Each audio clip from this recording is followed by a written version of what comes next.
Olá, eu sou Lauro Jardim. Eu sou o Gabeira.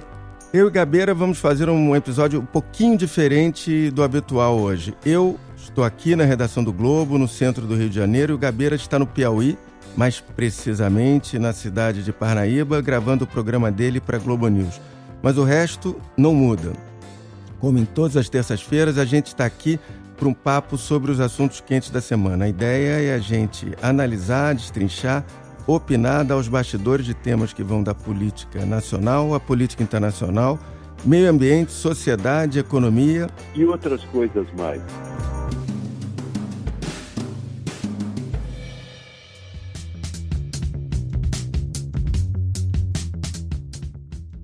O Lauro Gabeira está disponível a partir das 5h30 da tarde, das terças-feiras, no site do Globo, no Spotify, no iTunes ou na sua plataforma preferida de áudio. Hoje, eu e o Gabeira vamos conversar sobre dois assuntos. O primeiro é o inacreditável discurso do ex-secretário de Cultura, Roberto Alvim, um discurso em que ele enxertou frases ditas nos anos 30 do século passado pelo ex-ministro da propaganda de Hitler, Joseph Goebbels. A arte brasileira da próxima década será heróica e será nacional.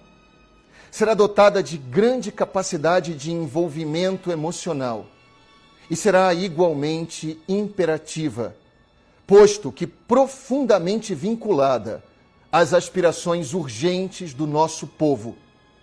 Ou então não será nada. A gente vai falar também da escolha da Regina Duarte para o lugar do Roberto Alvim, ela que vai fazer um teste aí de alguns dias antes de assumir oficialmente. Nesse tema ainda vamos falar para onde vai a cultura sob o Bolsonaro. Fiquei noivo da Regina Duarte, só isso. Fiquei noivo dela. O segundo assunto de hoje é a fuga em massa dos 75 presos no Paraguai, uma fuga organizada pelo PCC, ocorrida no domingo.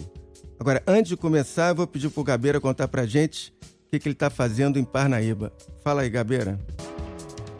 Estou fazendo aqui três programas de televisão na Rota das Emoções. É uma rota que começa em Jericoacoara, passa pelo Delta do Parnaíba. Fala, lugar bonito. A navegar agora e finalmente termina nos Lençóis Maranhenses. E você? Você está no paraíso, né?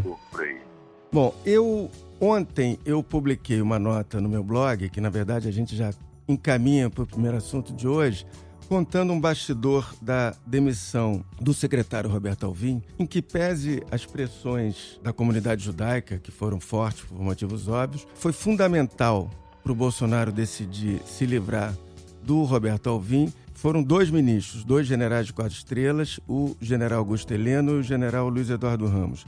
Eles tiveram uma conversa com o Bolsonaro na sexta-feira de manhã, onde eles, segundo o relato de um desses dois ministros, por uma fonte minha, deram uma prensa no Bolsonaro, porque o Bolsonaro tinha anteriormente aceitado as explicações do Roberto Alvim de que aquele discurso, o que aconteceu ali foi uma coincidência retórica e queria manter o Roberto Alvim. Alvim disse em entrevista à Rádio Gaúcha que a escolha da música foi dele. Sobre o conteúdo do discurso, Alvim relativizou o regime de Hitler, comparando com o de ditadores de esquerda, e disse que a frase era uma coincidência retórica. Os dois ministros deram a tal prensa no Bolsonaro, ele acabou cedendo, enfim, menos mal que ele tenha sido demitido.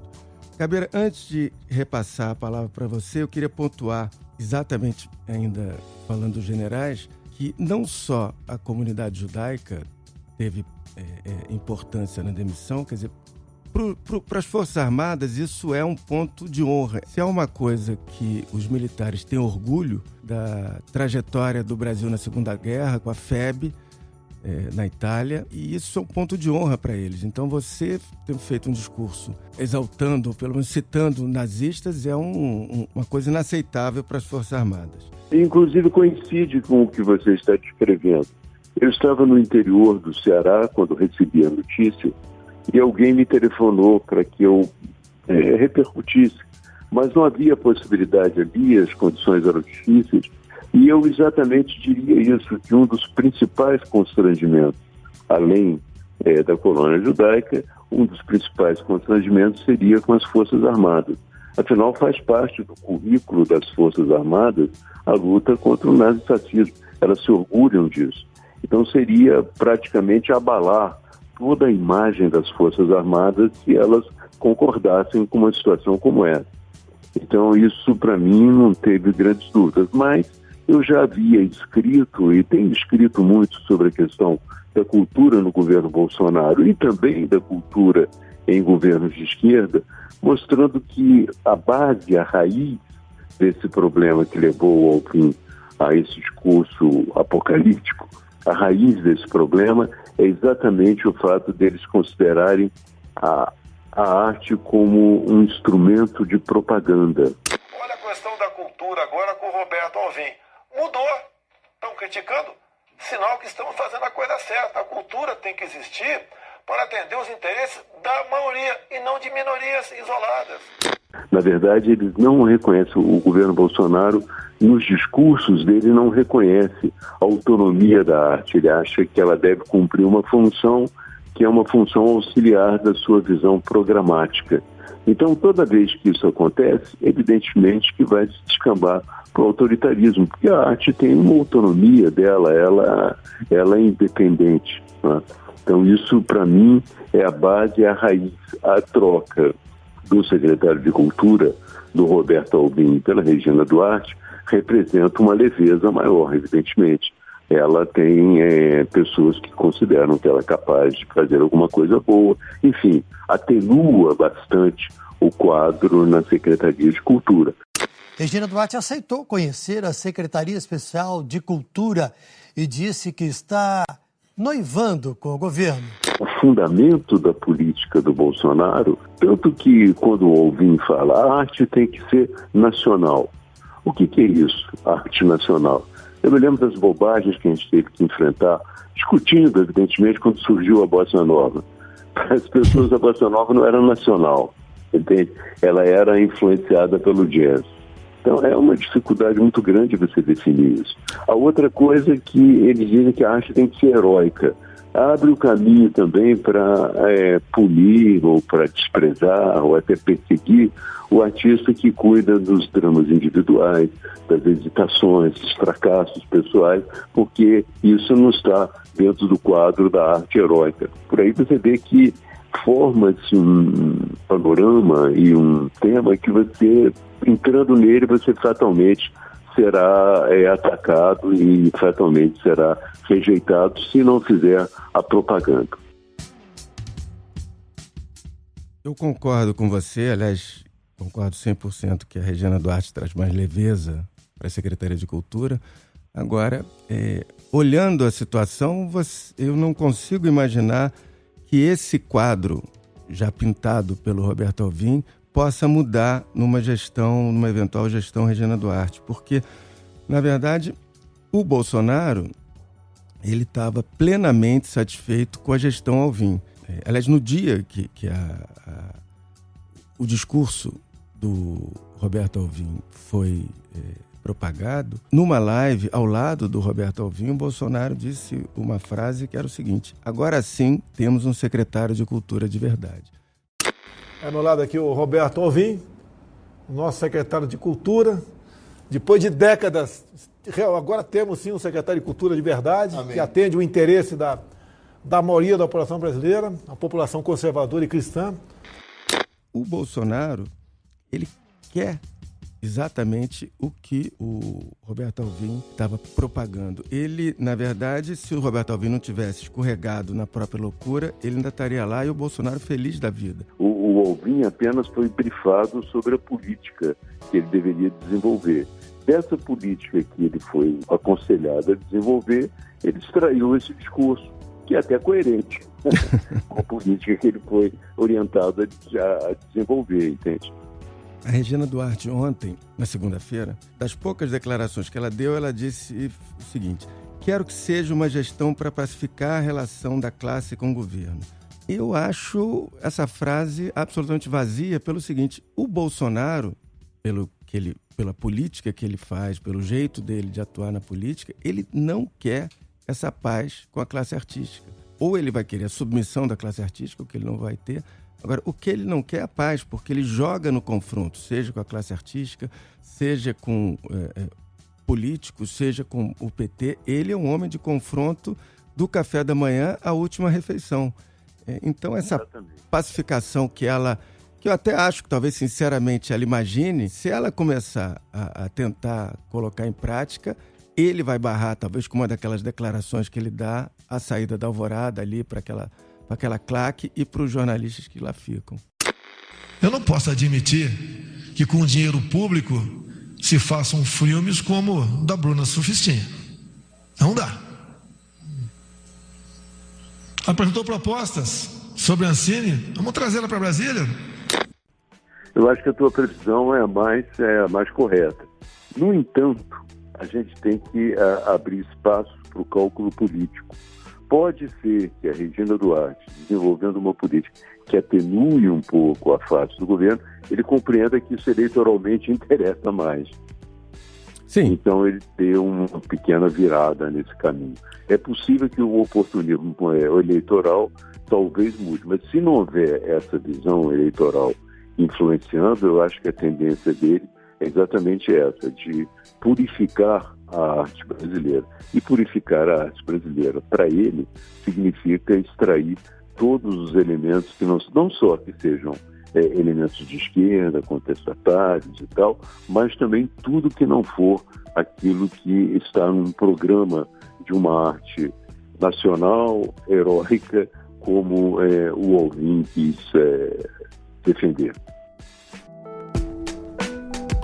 Eu, na verdade, fico imaginando, fazendo uma previsão de futuro, a Ancine, por exemplo, aprovar financiamento, renúncia fiscal, etc., para um filme que o Bolsonaro considere um filme blasfemo ou um filme que a família brasileira não possa assistir, ele evidentemente vai a público falar e vai, enfim, a situação vai continuar a mesma. Você não tem como imaginar que isso vá mudar, porque isso está na alma do Bolsonaro e nos que o rodeiam mais proximamente. Vários dos pastores evangélicos e políticos conservadores. Isso é o mais provável, realmente, eu concordo contigo. A única coisa que eu abro um espaço é para o cálculo eleitoral, mas o mais provável é isso. Eu acabo de escrever até um artigo em que eu digo, será que o Bye Bye Brasil seria considerado um filme nacional? Em homenagem ao distinto público desta fabulosa cidade, eu, Lorde Cigano, o mestre dos sonhos, vou atender ao maior e mais íntimo desejo de cada um de nós, brasileiros. Porque o Bye Bye Brasil é um dos maiores filmes do cinema brasileiro, comentado no mundo inteiro, discutido, analisado por sociólogos, intelectuais e tal. Ele mostra um Brasil em transformação. Será que isso seria aceito como um filme nacional ou seria considerado um filme antinacional? Porque normalmente quando as pessoas dizem eu quero filme nacional, elas estão se referindo ao que elas consideram nacional e não o que os outros consideram nacional. E só para pontuar uma complexidade das coisas do Brasil, o Bye Bye Brasil do Cacá Diegues, ele foi financiado pela Embrafilme, que era um órgão estatal em plena ditadura, ainda do governo Figueiredo. Porque parece até que você vê, interessante, né, que existe até uma nuance entre militares e Bolsonaro, né, uma nuance em relação à arte e agora também uma nuance em relação à tolerância com o discurso nazista. Mas eu acho que a base fundamental é a visão política dele. E essa visão política vai produzir atritos constantemente. Sou um pouco pessimista sobre a possibilidade de alteração do quadro. Somos dois.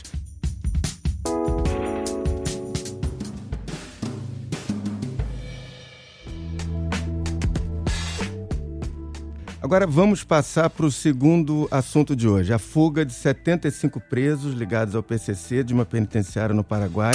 As polícias do Paraguai e do Brasil estão em alerta depois da fuga de quase 80 bandidos de um presídio na cidade de Pedro Juan Caballero, perto da fronteira entre os dois países. Até agora, 2 foram recapturados, mas botou na mesa novamente a discussão sobre a ousadia e a força do PCC, que é a maior das facções criminosas do Brasil, e a expansão dela e de outras facções pela América do Sul. Gabriela, antes de passar a palavra para você, eu queria dar um pequeno histórico dessa expansão. Ela começa no início dos anos 2000. E qual era a lógica dessa expansão territorial? A lógica é uma lógica empresarial. Ou seja, a ideia era verticalizar as operações. Antes, essa turma só importava e vendia droga aqui no Brasil. E a partir dali, a ideia era atuar também na produção. Perto dos centros de produção. E montou, por exemplo, um núcleo local lá no Paraguai e também na Bolívia. E, como consequência, alguns desses integrantes do PCC foram presos e também acabou sendo um passo para controlar parte, né, do sistema prisional boliviano e paraguaio. Tenho a impressão de que essa foi realmente a decisão estratégica deles, de se aproximar dos centros de produção, mas simultaneamente buscar bases de operação onde a repressão não estava tão bem estruturada ainda para combatê-los e tinha um nível de corrupção que podia facilitá-los, entende? Eu acredito que isso exista também no Brasil, mas é num nível menor. Não chega ao ponto, como alguns analistas disseram, bom, o PCC foi para o Paraguai, porque lá ele tem mais facilidade, lá inclusive ele pode fugir da cadeia. Aqui no Brasil isso não é mais possível. Acontece que depois dessa análise, um dia depois, houve uma fuga de 26 presos lá no Acre. Essa fuga em massa de mais de 20 presos ocorreu por volta de 3 horas e 40 minutos desta madrugada no presídio Francisco de Oliveira Conde, o maior presídio aqui do Acre, que fica na capital, Rio Branco. Portanto, cadeias brasileiras e a estrutura repressiva brasileira, sobretudo cadeias, elas não estão preparadas mais do que as cadeias do Paraguai ou da Bolívia. Às vezes, evidentemente, há estruturas políticas mais corrompidas, como no caso do Paraguai. Em entrevista coletiva, a ministra da Justiça do Paraguai, Cecília Pérez, disse que já tinha avisado sobre um possível plano de fuga cerca de um mês atrás, mas as autoridades de segurança pública do país não tomaram providências. Segundo a ministra, os criminosos teriam pago $80 mil, cerca de R$330 mil aos funcionários do presídio. Agora caiu o vice-ministro da Justiça exatamente por ser suspeito de ter colaborado de alguma forma com esse processo. Mas a verdade é que as cadeias brasileiras continuam também muito frágeis. Então, esse avanço do PCC nas cadeias brasileiras não foi superado. O Moro tem apresentado uma tática dupla com algum sucesso, né?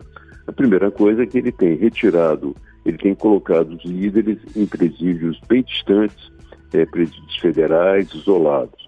Os 22 presos começaram a chegar nas penitenciárias federais no começo da tarde.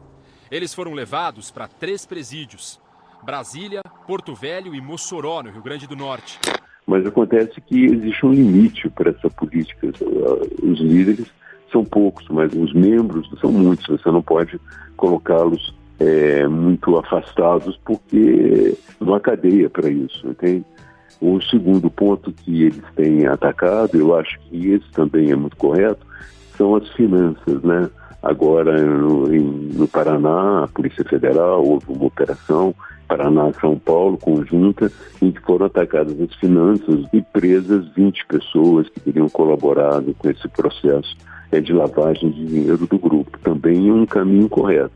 Mas se não trabalhar melhor as cadeias brasileiras, eu acho que o crescimento continuará também bastante grande nesse front, né? Eu, por exemplo, fiquei muito impressionado hoje, Laura, com a notícia sobre uma cadeia lá em Roraima, a cadeia chamada Monte Cristo. Há uma epidemia, primeiro houve uma epidemia de sarna entre os prisioneiros. É claro que o homem comum, às vezes até o governo conservador, pensa, o bandido fez uma escolha, ele tem que sofrer ou pode até morrer, que não é tão problemático.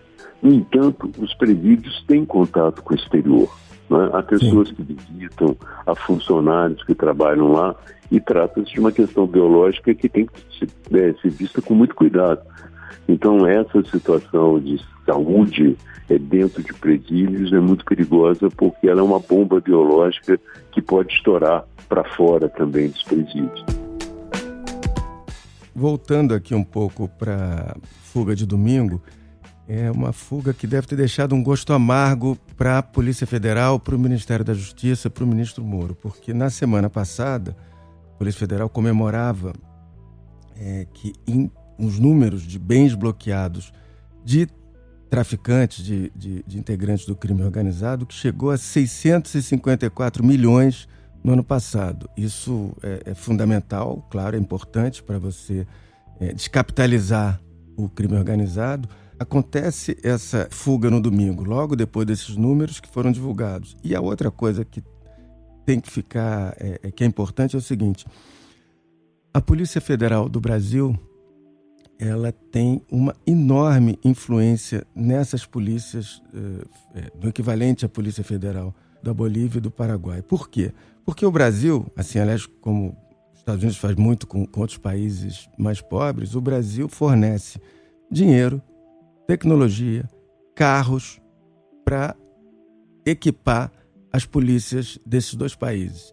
Tem, por exemplo, no Paraguai, tem uma sala no Ministério da Justiça do Paraguai que foi bancada pelo governo brasileiro com equipamentos, etc, etc. Tem gente, tem policiais brasileiros lá. E quando você dá o que a Polícia Federal brasileira está fornecendo para eles, você tem poder. E você tem poder e o que é incrível nesse momento, e daí o gosto amargo que eu disse, é o seguinte: você imaginar que como a inteligência da polícia local não captou uma fuga como essa que estava sendo planejada há meses, porque afinal teve um túnel que foi cavado, nenhum túnel demora menos que meses para ser escavado.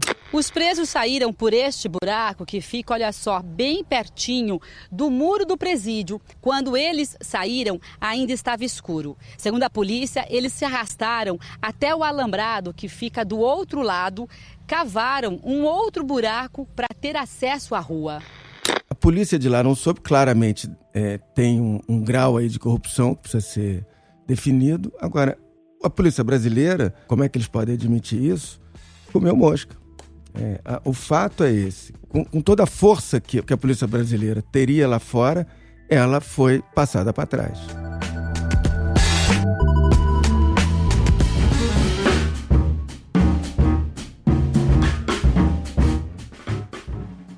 O interessante é que ela foi surpreendida com uma fuga de dentro também, quase simultaneamente. Exato. Tá? Porque essa fuga lá do Acre, muito possível, pode ser que não seja uma articulação internacional e tal.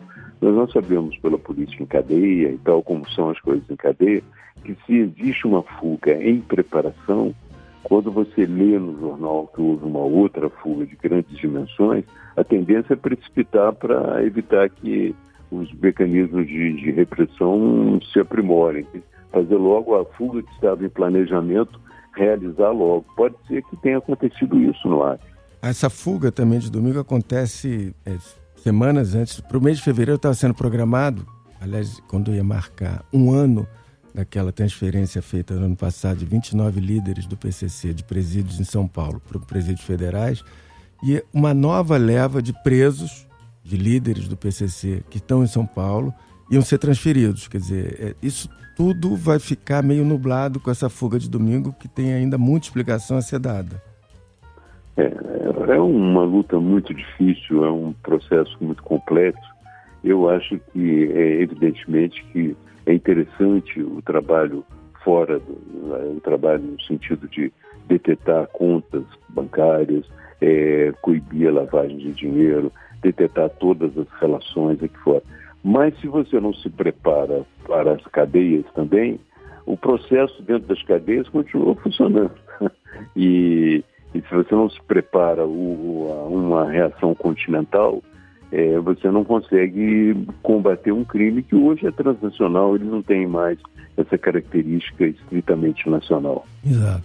É isso ou tem mais alguma coisa? Não, eu acho que por hoje é só, não é?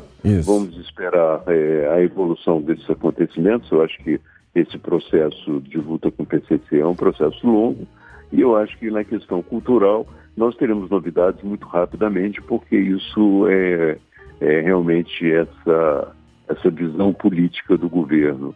E o que aparece, o papel que a Regina Duarte pretende desempenhar, certamente vão produzir alguns atritos a curto e a médio prazo. Aliás, você falou o papel que ela pretende desempenhar, nada como uma atriz para desempenhar um papel e nada como uma atriz para dizer que vai fazer um teste de alguns dias. Quer dizer, ator e atriz é que fazem testes para ver se vão ficar com os papéis. Pode ser que o papel não seja convincente. Exatamente. Bom, tá terminando o Lauro Gabeira de hoje, a gente fica por aqui. O Lauro Gabeira, eu vou repetir, está disponível a partir das 5h30 da tarde, das terças-feiras, no site do Globo, no Spotify, no iTunes ou na sua plataforma preferida de podcast. Este episódio tem a edição de Vitor Carvalho e Fernanda Pontes. Na terça-feira que vem, a gente está de volta. Tchau. Tchau.